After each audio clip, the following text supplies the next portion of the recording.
Reciban una fraternal bienvenida a esta sesión titulada Movimientos Sociales.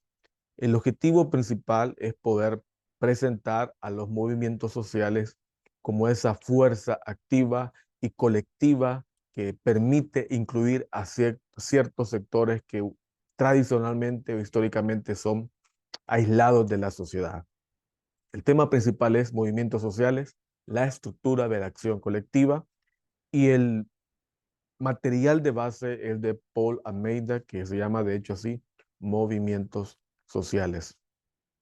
Quiero que empecemos resaltando que en el año 2011, la persona del año por la revista Time fue el manifestante, fue la persona destacada del año y principalmente por los movimientos sociales que se dieron en la primavera árabe, allá por principios del 2011, 2012, que permitieron crear cambios políticos en algunos países árabes que estaban subyugados por gobiernos autoritarios.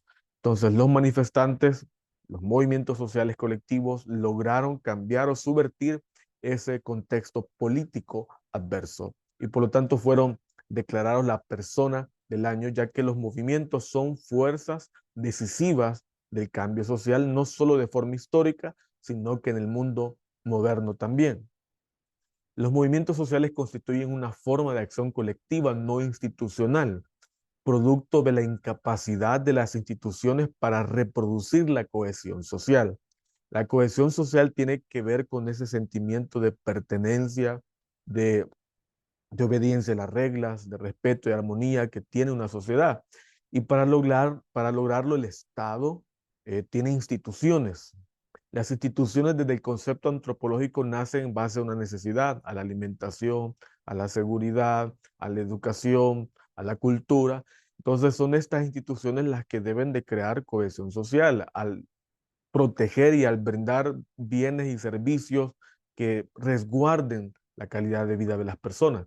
Y cuando no hay una parte de atención adecuada del Estado mediante sus instituciones, entonces se resquebraja el orden social y ahí ya no quedan el panorama para la cohesión, sino que comienzan a haber rupturas y son en esas rupturas donde nacen movimientos de acción colectiva que son una estrategia o una forma alterna a la institucionalidad.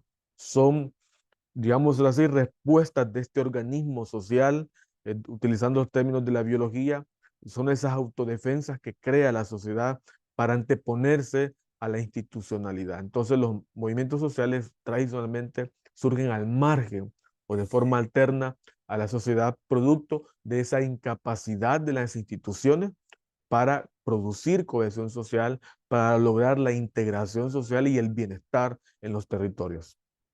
Los movimientos sociales obedecen y reaccionan frente a problemas que se presentan en el orden social establecido. Ante ello, los movimientos desarrollan creencias o percepciones de lo que debe transformarse o sustituirse. Los problemas públicos, los problemas sociales surgen cuando hay una realidad que dista abismalmente de una idealidad. Lo ideal es que haya salud, educación de calidad, empleo, pleno empleo, pero vemos las realidades y estas no son acordes a ese enfoque de derechos que debe de tener un Estado, principalmente los estados de bienestar. Y cuando surge esa brecha entre lo que debe ser y lo que es en la realidad, es ahí donde surgen los movimientos para tratar de desarrollar movimientos o acciones colectivas y transformar esa realidad que no constata o no se aplica o no es ideal a lo que debe de ser. Entonces, los movimientos crean ideologías, crean cimientos, sentires, pensares acerca de lo que debe de transformarse o de lo que debe de sustituirse en una sociedad o territorio. Es por ello que es muy común que los movimientos sociales choquen con las fuerzas que apoyan el status quo, quiere decir el estado de las cosas. Entonces los movimientos sociales se anteponen y tratan de subvertir ese orden. Por lo tanto, esto le inyecta a los movimientos sociales un carácter fundamentalmente contencioso. si hay marchas pacíficas, hay expresiones de la colectividad de forma pacífica y ordenada, pero muchos de los movimientos de forma histórica, al anteponerse al status quo, se les impregna de ese elemento contencioso e inclusive a veces subversivo. Ahora, es así que sus movilizaciones y actuaciones tienen lugar fundamentalmente al margen de los canales políticos e institucionales establecidos. Es por esto que el movimiento social se antepone a ese status quo que muchas veces ha sido creado y recreado por un Estado que tienen, no les queda otra opción que actuar al margen de los canales políticos e institucionales. Y vemos aquí donde la gente, cuando ya agotó las formas políticas, las formas institucionales de hacer oír y ver sus demandas, y no le hacen caso a sus demandas en las comunidades, en los territorios, no le queda más a la gente que salir a las calles, cerrarla, comenzar a hacer algún otro tipo de actos con tal de salir a la palestra pública lo que es su demanda o su necesidad. Entonces, esto ha implicado, sobre todo el siglo XX hacia acá, ha implicado para el científico social interesantes interrogantes acerca de cómo se origina y cuál es el desarrollo. Hablemos un poco del origen de los movimientos sociales. Se dice que los primeros movimientos sociales de la historia contemporánea surgieron en el seno de la sociedad industrial, ya ahí por 1700, sobre todo 1800 hacia acá, y la primera mitad del siglo XX. Algunos de esos ejemplos de movimientos históricos son, por ejemplo, los movimientos obreros, de los cuales habla el marxismo fundamentalmente. Es también los movimientos feministas que pudieron tener su auge y desarrollo durante sus diferentes olas a través del siglo XX. Y sobre todo el movimiento feminista tiene algunas características, ya que los primeros movimientos eran sufragistas, que luchaban por el derecho de la mujer hacia el voto. Y de ahí se fueron desprendiendo otros tipos de olas, otros tipos de matices de los movimientos.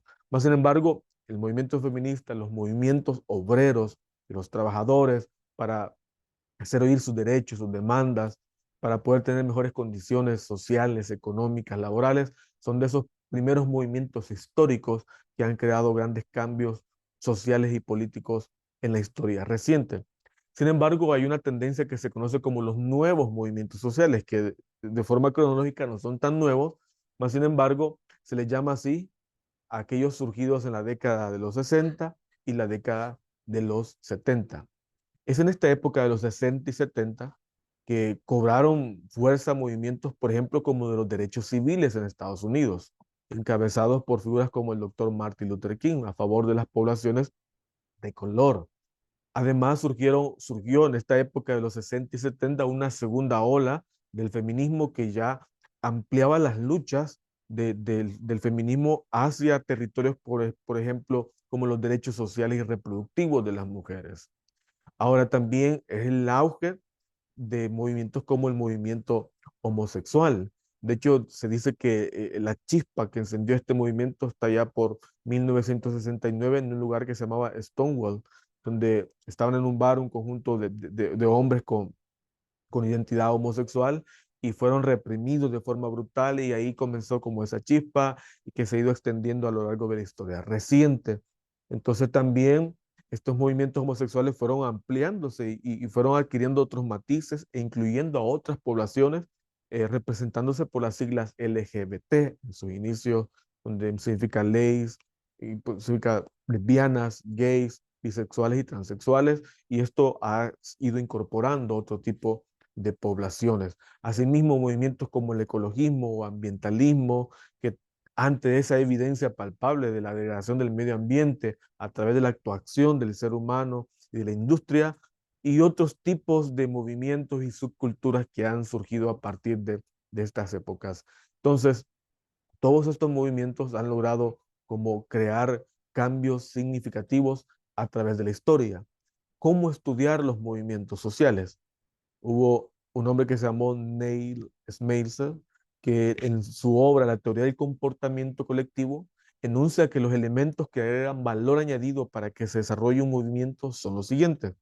Es necesario destacar que el ser humano de forma individual tiene un tipo de comportamiento de forma privada, pero cuando el ser humano se junta con otros ya se impregna lo que se llama una acción colectiva que tiene un sentido y que las personas en masas pueden llegar a actuar de una forma muy diferente a cuando actúan de forma individual. Entonces, en esta obra del comportamiento colectivo, que es lo que está detrás de un movimiento social, este autor menciona que los elementos que agregan un valor añadido para que se forme un movimiento son los siguientes. Primero, o A, son los factores estructurales, o favorecedores o conductividad estructural. Estas son las disposiciones estructurales que determinan los posibles tipos de protesta, así como el hecho de que la movilización o acción de protesta se pueda desarrollar.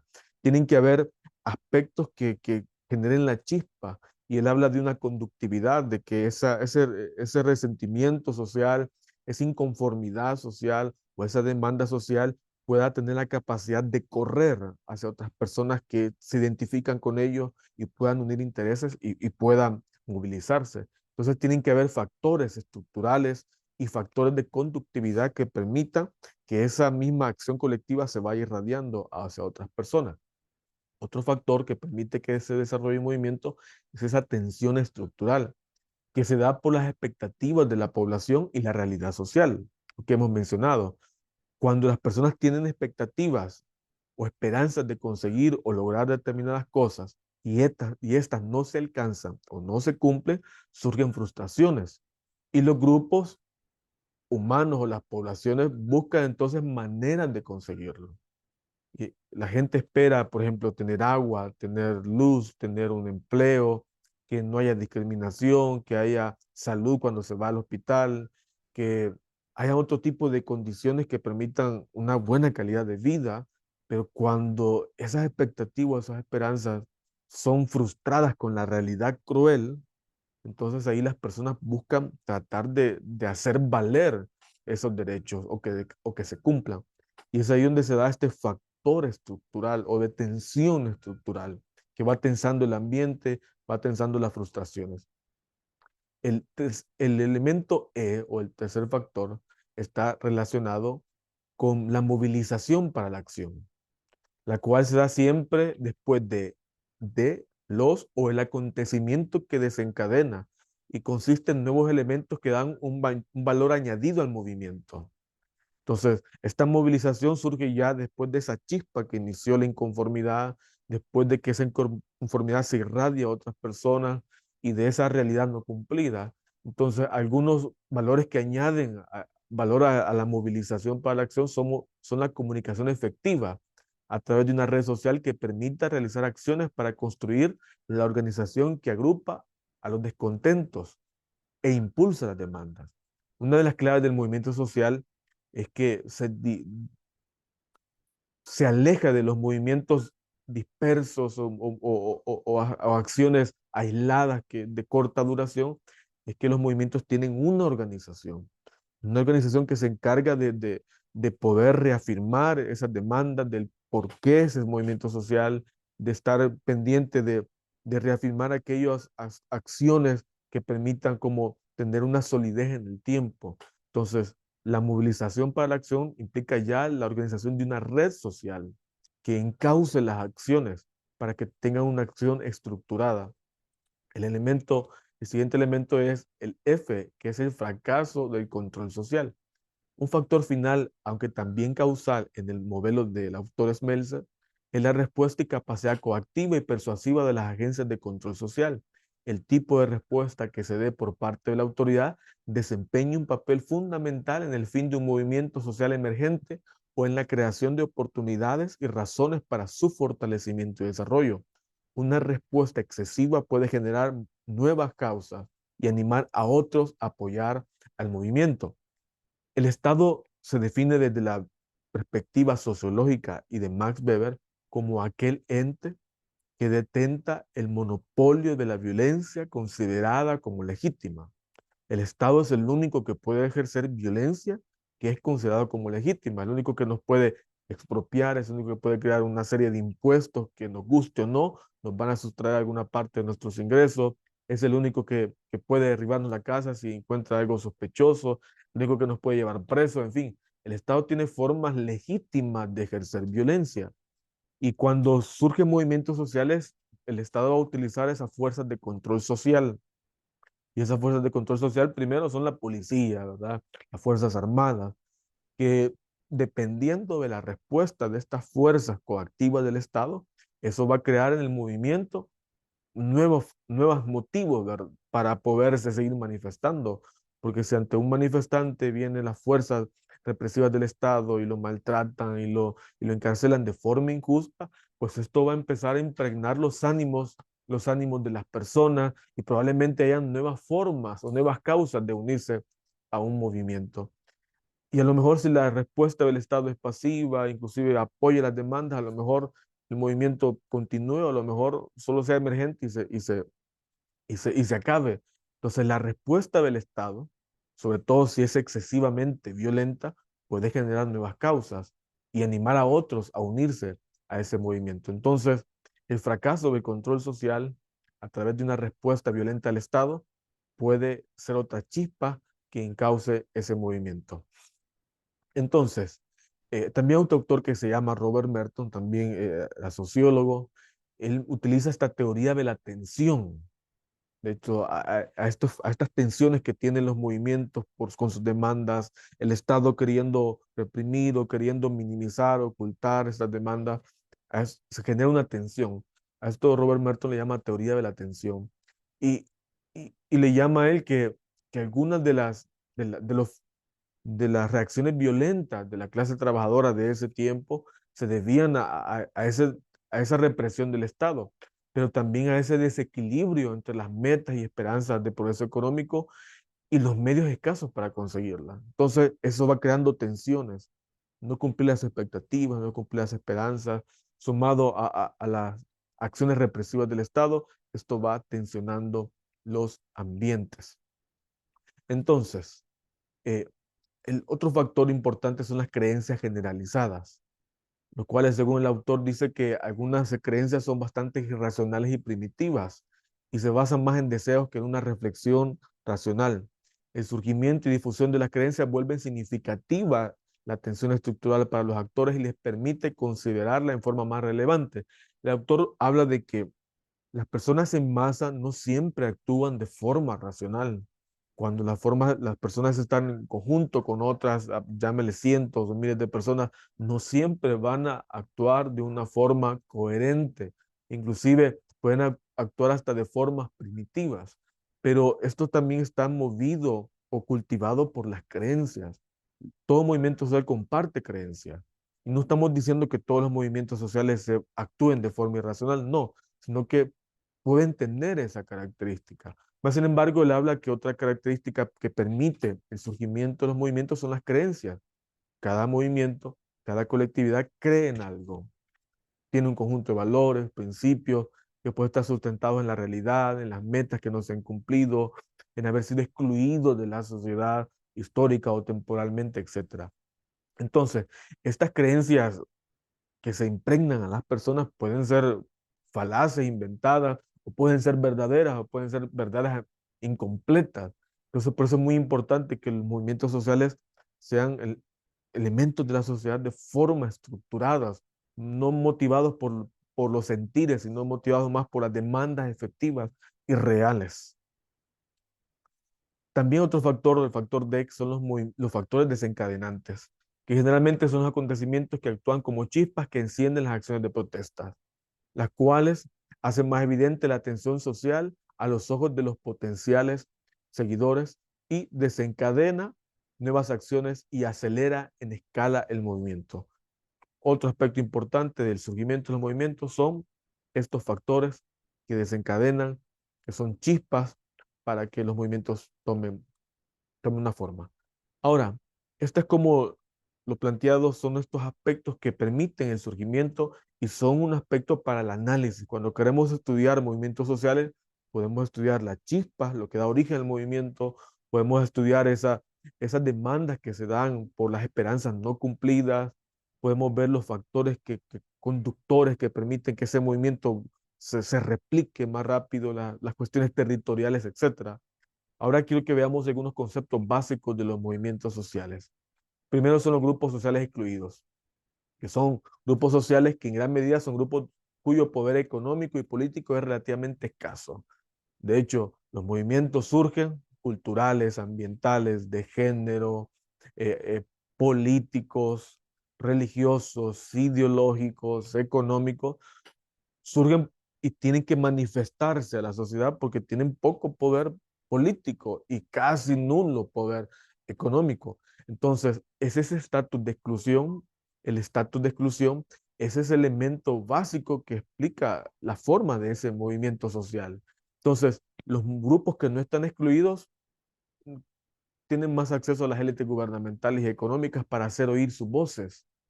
Entonces, incluso poder acceder relativamente mayor probabilidad de resolver sus demandas.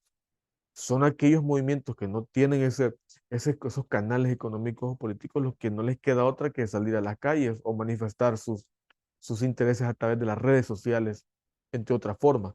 Entonces, el primer concepto básico para el estudio de los movimientos sociales es fijarnos en los grupos excluidos, por qué son excluidos de la sociedad, de los bienestares de la sociedad, de la riqueza de la sociedad o de forma ideológica o son excluidos de forma cultural o de género, o política, etcétera.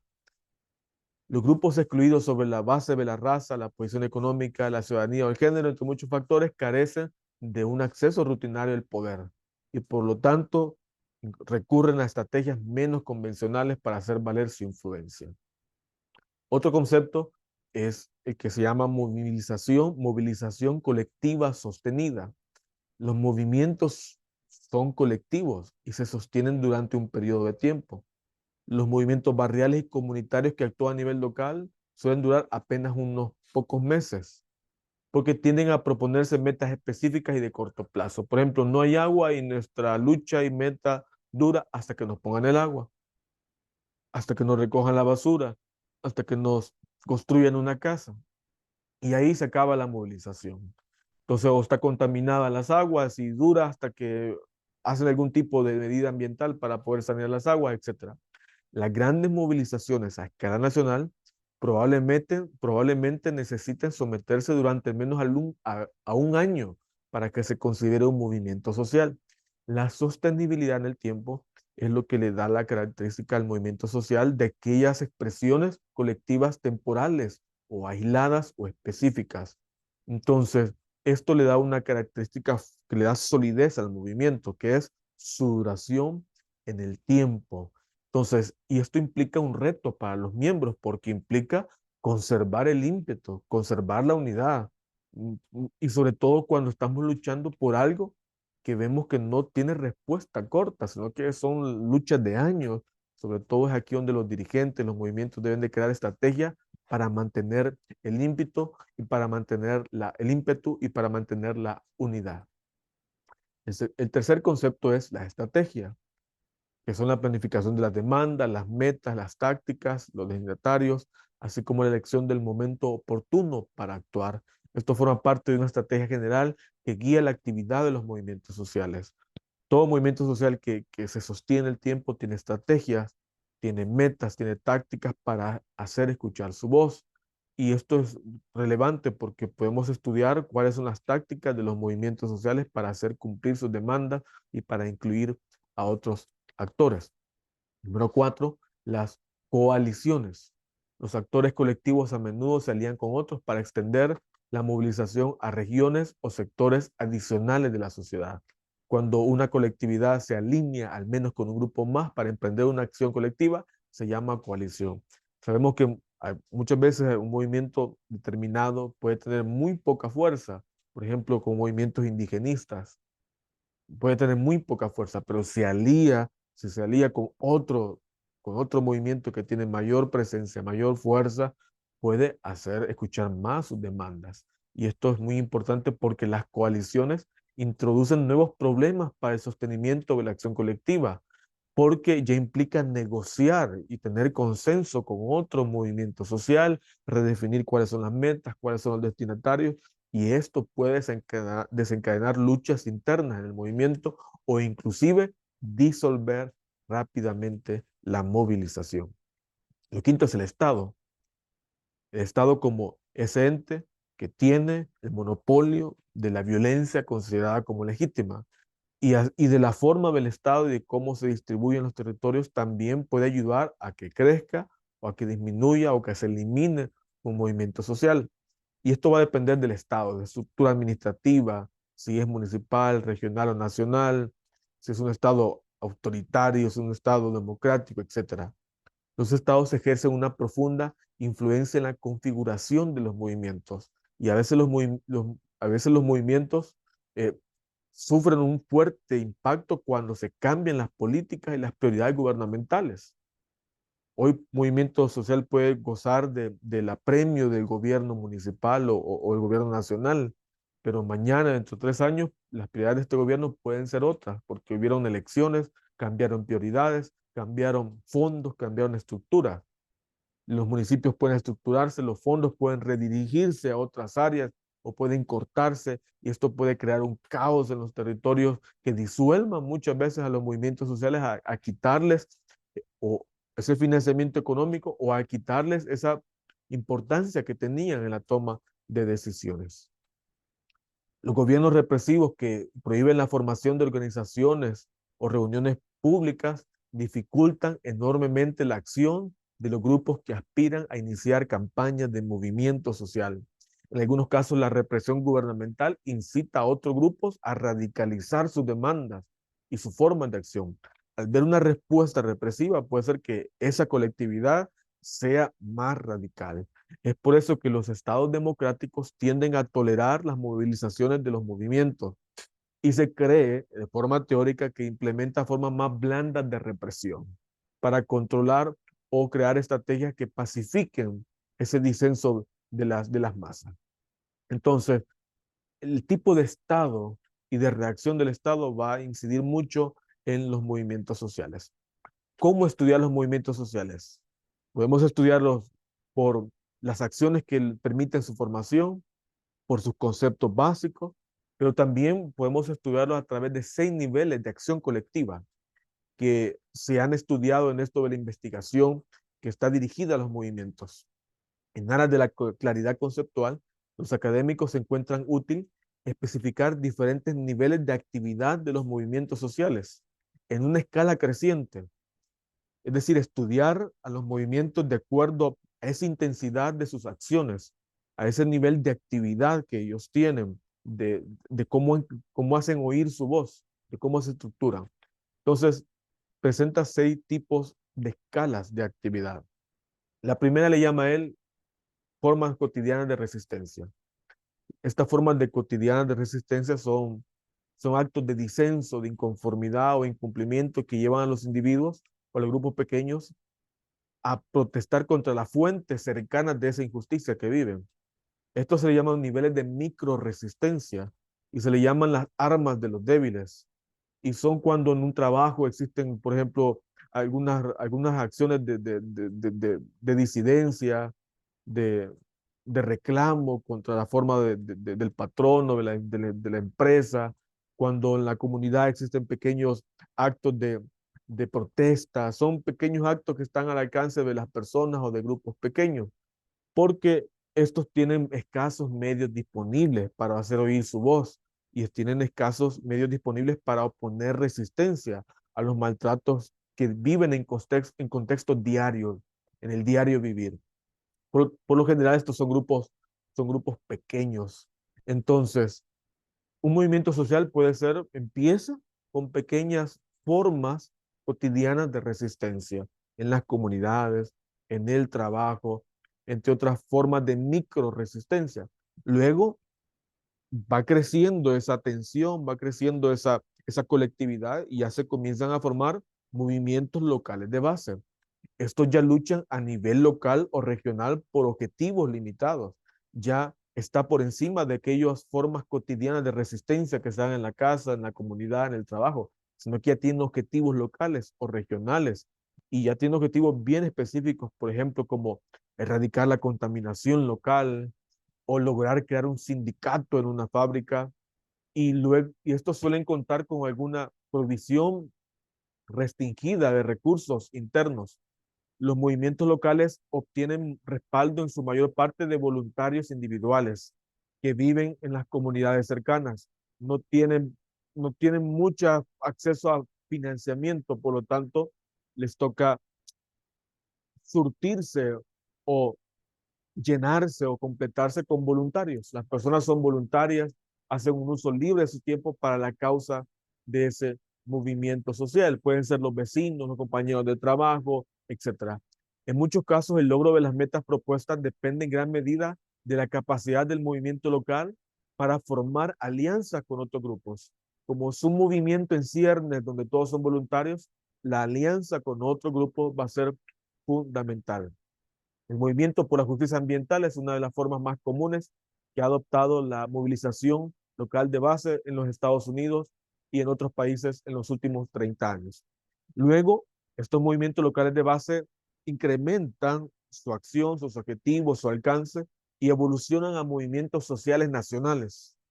Y estos representan luchas amplias, extendidas a gran parte del territorio nacional, que involucran a organizaciones formales o a federaciones con afiliaciones flexibles, que pueden ser igual, que pueden tener como el mismo nivel de interés sobre un problema o inclusive pueden tener otro tipo de acción colectiva.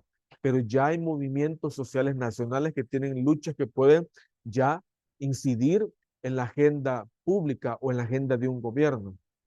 Luego vamos a las olas de protesta. Cuando ya un movimiento social tiene fuerza, tiene alianzas, vamos a las olas de protesta. Y estas tienen lugar cuando múltiples movimientos sociales o grupos sociales participan en constelaciones de protestas sostenidas en el tiempo y extendidas en el espacio, por ejemplo, a nivel nacional. En las olas de protesta participan muchos sectores de la sociedad, estudiantes, empleados públicos, obreros industriales, trabajadores, marchas por el movimiento de género, feminismo, a favor o en contra del aborto u otras expresiones. Ya estos movimientos van a adquirir niveles de protesta física que se pueden ver ya en las calles sobre todo. Es decir, entonces que las olas de protesta se expanden rápidamente la acción de los movimientos sociales en escala geográfica, diversidad de participantes y cantidad de actividades disruptivas o de protesta. El término ola de protesta fue acuñado por Sidney Thoreau en 1989 y se puede intercambiar con los ciclos de protesta, el concepto de ciclos de protesta de otros autores. La investigación sobre las olas de protesta se enfoca en la emergencia de las olas, su dinámica interna y su difusión a lo largo de un ciclo, así como en los resultados políticos y culturales que dejan como legado estos disensos a gran escala. Son las olas de protesta los que han logrado cambios políticos y económicos en muchos países. Los movimientos sociales nacionales poseen recursos ya internos y una amplia gama de metas dirigidas a la reforma política, así como el cambio de actitudes públicas. Lo que pretenden los movimientos nacionales y las olas de protesta es crear cambios muchas veces en la actitud de un Estado, de un gobierno, e incidir en las reformas políticas. El movimiento nacional es la forma más analizada y estudiada por los investigadores.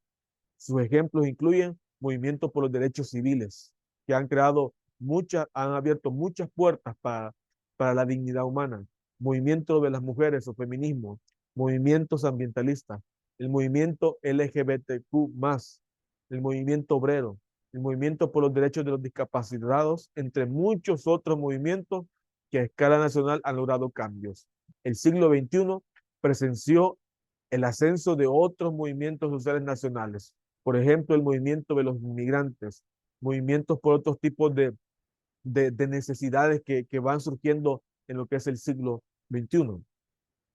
El éxito de los movimientos nacionales es la concreción de sus metas, porque esto acarrea cambios de gran envergadura. Estos resultados positivos pueden incluir la extensión del derecho al voto y la ciudadanía, el acceso a la salud, la seguridad del empleo, la creación de leyes que protejan a grupos vulnerables, que incluyan a grupos vulnerables que han sido aislados de los beneficios de la sociedad de forma histórica y temporalmente larga, por citar algunos ejemplos. Luego van los movimientos revolucionarios. Los movimientos revolucionarios es cuando ya implican la caída de un régimen político e instituciones gubernamentales vigentes. Sus participantes no consideran ni siquiera la posibilidad de reclamar nuevas políticas o de dejar el Estado como tal, sino que quieren sustituir de raíz el sistema de gobierno con la totalidad de sus prácticas. Los movimientos revolucionarios suelen emerger de la interacción entre actividades de un movimiento o movimientos y un Estado que les ha oprimido o ha sido ilegítimo. Los movimientos revolucionarios están en esa cúspide de movimientos colectivos que cambian y comienzan a trastocar todo el sistema político de raíz. No se conforman con demandas económicas, con algunas sociales, sino quieren subvertir el orden político y económico. Aquí hay una gráfica que presenta esta escala de niveles de actividad de los movimientos. Y en el eje vertical encontramos el nivel de amenaza de ese movimiento o de esa expresión del movimiento al poder nacional. Y en el nivel horizontal podemos ver el nivel de actividad del movimiento social, cómo van las ebulliendo ese movimiento, cómo va creciendo, cómo va ganando adeptos, cómo va haciendo alianzas, cómo va manifestando su inconformidad. Entonces vemos que los movimientos de resistencia cotidiana no tienen una amenaza para el poder nacional, para el Estado, para el gobierno de turno, y su nivel de actividad es muy bajo porque son micro expresiones, micro resistencias. Cuando vemos a un movimiento local, este movimiento local sí ya coincide, más adeptos, tiene una demanda, objetivos más sólidos, más planteados a nivel comunitario, a nivel de una empresa, donde haya muchos trabajadores, en fin, ya hay una inconformidad que es sentida por muchas personas y comienza a tener un mayor nivel de actividad. Aquí eh, en la estadística se va levantando cada vez más o va ascendiendo, pero aún no significa un nivel de amenaza para el poder. Ya vemos al movimiento social nacional. Este movimiento social nacional ya representa una amenaza al poder nacional, al gobierno de turno, y que puede implementar estrategias represivas o no para poder disolver este movimiento. Y vemos que el nivel de actividad ya es un nivel de actividad mucho más grande y implica adeptos, implica objetivos, implica alianzas, implica formas de mantener la cohesión, de mantener la unidad, en fin. Y vemos las olas de protesta. Las olas de protesta sí ya implica un nivel de amenaza sustancial para el Estado, para el poder nacional. Implican mayor organización, ya implican mayores expresiones de su disconformidad, que pueden ser expresiones violentas o disturbios que se hacen sentir. Y vemos cómo el movimiento revolucionario está en la cúspide, porque es la forma colectiva que trata de trastocar o subvertir o erradicar un cierto status quo de poder político y económico y representa el nivel de amenaza más alto para el Estado. Entonces podemos ver que los movimientos sociales van adquiriendo esa característica de una tensión creciente, de una estructuración creciente también, con el objetivo de poder hacer valer sus demandas, ya sea de forma pacífica o de una forma un poco más disruptiva. Y también uno de los objetivos de los movimientos es incluir a sectores o demandas o derechos que han sido tradicionalmente excluidos de un cierto grupo de personas. Y esto es uno de los elementos claves de la acción colectiva, que trata de luchar o de incorporar a personas o a grupos sociales que no han sido arropados por este estado de bienestar, no se les ha hecho valer sus derechos o su dignidad, entre otras privaciones que han padecido. Entonces serán los movimientos que harán suyas esas demandas y procurarán instalarlas en la agenda pública. La agenda pública es ese conjunto de demandas que la sociedad instala al gobierno y que el gobierno las logra ver a través de los movimientos, sirven para eso, para hacer valer y hacer visible esas demandas, esas problemáticas sociales. Y cuando las hacemos visibles para el Estado, entran a la agenda del Estado. Pero el objetivo no termina ahí. Existe una agenda de gobierno, que son aquellas acciones para dar respuesta a los problemas que el gobierno considera como problemas. en materia de política pública o en teoría, en teoría de política pública, para el Estado no es problema público si no tiene la capacidad de resolverlo. Solo considerará como problema público que lo meterá en la agenda de gobierno cuando tenga la capacidad para resolverlo. Entonces, es ahí que no todas las demandas de esta agenda pública o agenda de Estado van a llegar a la agenda de gobierno, porque no puede darle respuesta a todas o no puede tener la voluntad de hacerlo. Entonces, pero el objetivo del movimiento social es incluir a aquellos sectores que han sido aislados de la sociedad, que en los territorios se ha creado como esa realidad alterna entre una persona viviendo con un conjunto de derechos y otras como que eh, privadas de esos derechos y lograr presentar estas demandas que sean instaladas en la agenda de Estado, ¿verdad? En la agenda pública y principalmente en la agenda de gobierno. Entonces, hemos hablado un poquito de lo que es movimientos sociales, la estructura de la acción colectiva.